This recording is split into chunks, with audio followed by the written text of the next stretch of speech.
ce geste de toi viendra mon secours.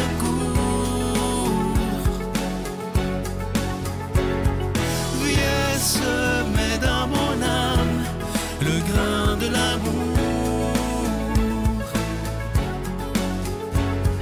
Je traverse un désert et je meurs de soif.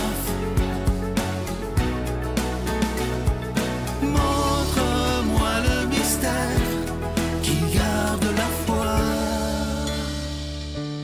Bonjour, bon vendredi 3 juin. Bienvenue à votre émission La victoire de l'amour. J'espère que vous allez bien à la maison. Je prie pour vous, sachez-le. On rejoint tout de suite pour sa chronique le docteur Valérie Julie Brousseau et à l'homélie, ce sera le révérend Joël Lapierre.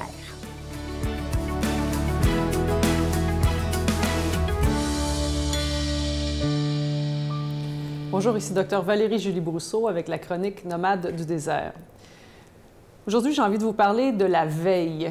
La veille, vous en avez peut-être entendu parler dans le contexte, par exemple, des moines qui se lèvent la nuit pour veiller, ou encore, par exemple, quand on est en camping ou quand on monte la garde, il y a quelqu'un qui se lève la nuit pour veiller, pour s'assurer que le campement est sécuritaire. Alors, la veille, ça fait allusion à plusieurs choses, mais entre autres à la vigilance. Et je pense que c'est un concept qu'on laisse trop souvent de côté. Que ce soit dans nos responsabilités personnelles, nos responsabilités comme par exemple d'entrepreneur ou encore moi comme médecin, ou on peut même parler de nos élus, de notre gouvernement. On a l'impression que notre job, c'est ce qui est écrit là, puis c'est de faire notre travail, donc d'exécuter quelque chose. Mais il y a pour toute personne qui a une responsabilité, une partie de vigilance. Si vous avez déjà été autour des enfants, puis si vous avez des enfants, vous savez qu'il ne suffit pas de les nourrir, de les éduquer, puis de leur donner un environnement pour grandir ou pour jouer. Il faut aussi veiller, par exemple, à ce que l'environnement soit sécuritaire. Il faut aussi veiller à ce que l'enfant puisse être changé, puisse être nourri, puisse avoir des contacts positifs, avoir un environnement qui soit propice à son développement. On a tous dans nos milieux des choses sur lesquelles on a à être vigilant. En tant que chirurgienne, les choses particulières qui me viennent à l'esprit quand je travaille, c'est par exemple, quels sont les endroits où il y a les plus gros risques de complications quand j'opère un patient? Quelles seraient les conséquences? Donc ça, c'est des points de vigilance particuliers. Quels sont les points qui vont le mieux garantir le succès de l'intervention? Ça, c'est encore une fois les points de vigilance particuliers dans l'exécution de ma chirurgie. Quels sont les points de vigilance par rapport à la documentation? Quels sont les points de vigilance par rapport à la relation que j'ai avec le patient? On peut prendre cet exemple-là puis l'appliquer dans nos vies, dans les tâches de notre travail ou dans nos relations, dans nos milieux familiaux. En tant que chrétien, la vigilance veut dire aussi que nous ne sommes pas seuls à veiller. Nous savons qu'il y a aussi quelqu'un qui veille sur nous. Et parce que justement, Dieu veille sur nous, nous avons cette force et aussi cette responsabilité de veiller les uns sur les autres. Attention, ça ne veut pas dire les bosser, ça ne veut pas leur dire quoi faire. C'est pour ça que ça veut dire être vigilant. Ça veut dire avoir à l'esprit comment je peux, d'une certaine manière, protéger l'autre. Ce n'est pas une question de paternalisme, c'est une question d'efficacité, de responsabilité. Qu'est-ce que je pourrais entrevoir qui pourrait lui causer un tort et pour lequel je peux prendre action ou du moins la viser pour le moment? Alors, c'est peut-être ça aussi qu'on reproche à nos dirigeants parfois ou à nos responsables. Assurons-nous de bien nous appliquer le principe avant de critiquer. Notre Père qui es aux cieux, que ton nom soit sanctifié, que ton règne vienne, que ta volonté soit faite sur la terre comme au ciel. Donne-nous aujourd'hui notre pain de ce jour. Pardonne-nous nos offenses, comme nous pardonnons aussi à ceux qui nous ont offensés. Et ne nous laisse pas entrer en tentation, mais délivre-nous du mal, car c'est à toi qu'appartiennent le règne, la puissance et la gloire pour les siècles des siècles. Amen. Mon Père, je m'abandonne à toi. Fais de moi ce qu'il te plaira. Quoi que tu fasses de moi, je te remercie. Je suis prête à tout, j'accepte tout, pourvu que ta volonté se fasse en moi, en toutes les créatures. Je ne désire rien d'autre, mon Dieu. Je remets mon âme entre tes mains. Je te la donne, mon Dieu, avec tout l'amour de mon cœur, parce que je t'aime, et que ce m'est un besoin d'amour de me donner, de me remettre entre tes mains, sans mesure, avec une infinie confiance, car tu es mon Père.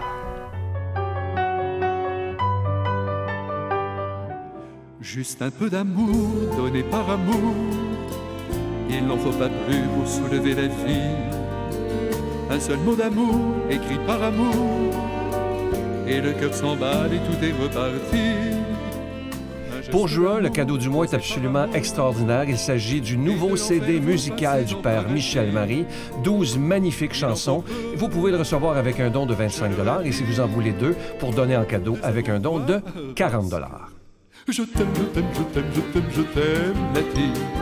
Quand tu pleures ou quand tu souris, je t'aime, je t'aime, je t'aime, je t'aime, je t'aime, la vie.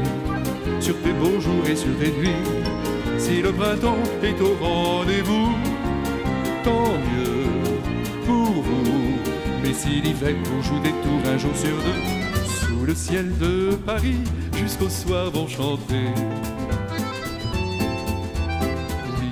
La Victoire de l'amour, case postale 120, succursale Boucherville à Boucherville, le J4B 5E6, je vous la redonne. La Victoire de l'amour, case postale 120, succursale Boucherville à Boucherville, le J4B 5E6. Également par téléphone, par carte de crédit du lundi au vendredi de 8h30 à 16h30 dans le 514-523-4433, 523-4433 ou sans frais, le 1-888-811-9291, 1-888-811-9291 et aussi sur notre site internet le www.lavictoiredelamour.org. Que reste-t-il de nos amours? Que reste-t-il de ces beaux jours? Mon Dieu, donnez-moi la sérénité d'accepter les choses que je ne peux changer, le courage de changer les choses que je peux et la sagesse d'en connaître la différence. Amen.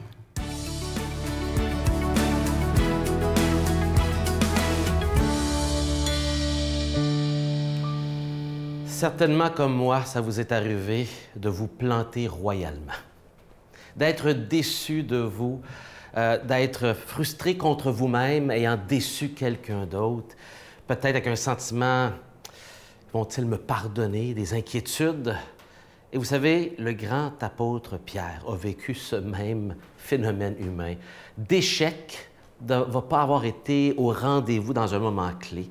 Et cette fois-ci, c'était avec Jésus. Vous connaissez l'histoire de Pierre qui a renié le Seigneur 3 fois. Et ce qui est beau, c'est comment Jésus est venu prendre soin de Jean pour le restaurer, c'est-à-dire pour le relever de cette situation où l'ennemi aurait voulu lui traîner la face dans la boue et le garder étendu à terre, tapi, à ne plus rien faire et juste contempler son indignité de servir Dieu.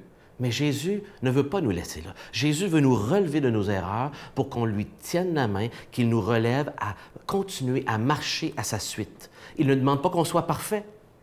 Il dit juste « Suis-moi, suis-moi ». Je vous lis dans chapitre 21, ces quelques versets de la restauration de Jean, au verset 15. Après le repas au bord du lac, Jésus, ressuscité, dit à Simon-Pierre, « Simon, fils de Jean, m'aimes-tu plus que ceux-ci? » Les autres ici, là, comparé aux autres, est-ce que tu m'aimes plus qu'eux autres? Il lui répondit, « Ben oui, Seigneur, je t'aime. Tu le sais. » Jésus lui dit, et il lui répond, « Ben si c'est le cas, là, sois le berger de mes agneaux. Paie mes brebis. » Et il lui dit une deuxième fois, « Simon, fils de Jean, m'aimes-tu? » Il lui dit, « Oui, Seigneur. Je t'aime, tu le sais. » Jésus lui dit, « Sois le pasteur de mes brebis, si tu m'aimes. » Et lui dit une troisième fois, « Simon, fils de Jean, est-ce que tu m'aimes? » Et ici, dans la traduction, on voit le mot « aimer » revenir, mais le mot évolue et le premier mot est celui d'un amour d'amitié. Éventuellement, c'est « est-ce que tu m'aimes? » Un engagement. Et il y a une évolution dans le mot, et Jésus va le changer. Il y a une intrigue là, ici, que je n'ai pas le temps de vous expliquer, mais il s'adapte à l'amour de Jean. C'est ce que je veux vous dire ici. Et Pierre fut peiné, parce que il dit, tu sais que je t'aime, Jésus, parce que c'est la 3e fois qu'il lui demande. Un rappel certainement de ces 3 fois qu'il renie le Christ. Il amène 3 fois à cette question, est-ce que tu m'aimes? Mais si tu m'aimes, il répète une 3e fois, sois le berger de mes brebis. Et je crois vraiment que Pierre a compris. Et on le voit par l'épître, les 2 épîtres qu'il a écrites par son ministère, et même jusqu'à la mort qu'il va vivre. Et Jésus lui en parle. Il dit, amen, amen, je te le dis, quand tu étais jeune, tu mettais ta ceinture à toi-même pour aller là où tu voulais. Quand tu seras vieux, tu étendras les mains. Il est en train de lui dire ici comment il va mourir. Et c'est un autre qui mettra ta ceinture pour t'amener là où tu ne voudrais pas aller. Jésus disait cela pour signifier par quel genre de mort Pierre rendrait gloire à Dieu. Par sa mort, il va honorer Dieu. Puis, il lui dit encore, « Suis-moi, suis-moi. » Pourquoi? Parce que suivre Jésus, c'est une expression de notre foi en lui. On suit Jésus parce qu'on regarde à lui, parce qu'on le croit, pas parce qu'on est bon en nous-mêmes. Pas parce qu'on a plein de capacités, pas parce que par nous-mêmes on est capable de le suivre, mais parce qu'on l'a vu et il nous a invités et par sa force, on fait juste marcher par la foi à le suivre. Et quand on se plante comme Jean, bien on revient auprès de lui et lui revient auprès de nous pour nous relever et continuer. Peut-être avez-vous besoin d'encouragement aujourd'hui, vous vous sentez loin, une déception. Et il vous invite à vous relever. M'aimes-tu? Si tu m'aimes, prends soin de mes brebis. Et ici, ça révèle le cœur de Jésus. Si tu m'aimes, tu vas aimer ceux qui m'aiment. Si tu m'aimes, tu vas prendre soin de ceux que moi, je suis préoccupé pour eux. Jésus dira dans Matthieu chapitre 9, verset 36, « Voyant la foule, il fut ému aux entrailles. » Donc, il fut rempli de compassion au sujet d'elles, car elles étaient fatiguées, abattues comme des brebis sans berger. Une expression de la grande compassion de Jésus envers ceux qui souffrent, la compassion de Jésus envers ceux qui sont malmenés par de mauvais dirigeants. Et Dieu sait combien de gens dans le monde entier ont des mauvais gouvernements, ou des mauvais parents, ou un mauvais employeur. Et Jésus est rempli de compassion pour ces gens qui sont malmenés. Il dit, si tu m'aimes, Pierre, prends soin de mes brebis. Et ça, c'est le cœur de Jésus. Il aime ses brebis et il veut que ceux qui l'aiment prennent soin de ses brebis. C'est là l'expression de celui qui suit Jésus. C'est pourquoi le corps de Christ, l'Église, est tellement importante, remplie de pécheurs, mais des pécheurs pardonnés par Jésus. Et pour Jésus, prendre soin de ses brebis, c'est primordial parce qu'il les aime. Il vous aime et vous invite, comme Pierre, suis-moi. Oserez-vous le suivre dès aujourd'hui? Je vous salue Marie, pleine de grâce. Le Seigneur est avec vous. Vous êtes bénie entre toutes les femmes, et Jésus, le fruit de vos entrailles, est béni. Sainte Marie, Mère de Dieu, priez pour nous pécheurs, maintenant et à l'heure de notre mort. Amen.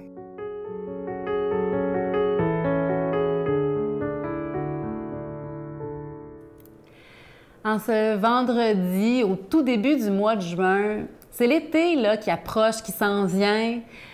Je nous invite, pourquoi pas, en ce vendredi, à déposer notre été dans les mains de Dieu. Pourquoi pas? Déposer nos plans de vacances, déposer... tout offrir et demander à Dieu de venir tout bénir, de venir organiser avec nous notre temps d'été, notre temps de vacances peut-être, tous ces beaux mois où on peut passer plus de temps à l'extérieur, respirer l'air pur, recevoir les doux rayons du soleil. Déposons tout ça dans les mains de Dieu, qu'il puisse nous conduire, nous guider et nous accompagner au cours de ce beau mois de juin que je vous souhaite excellent à chacun.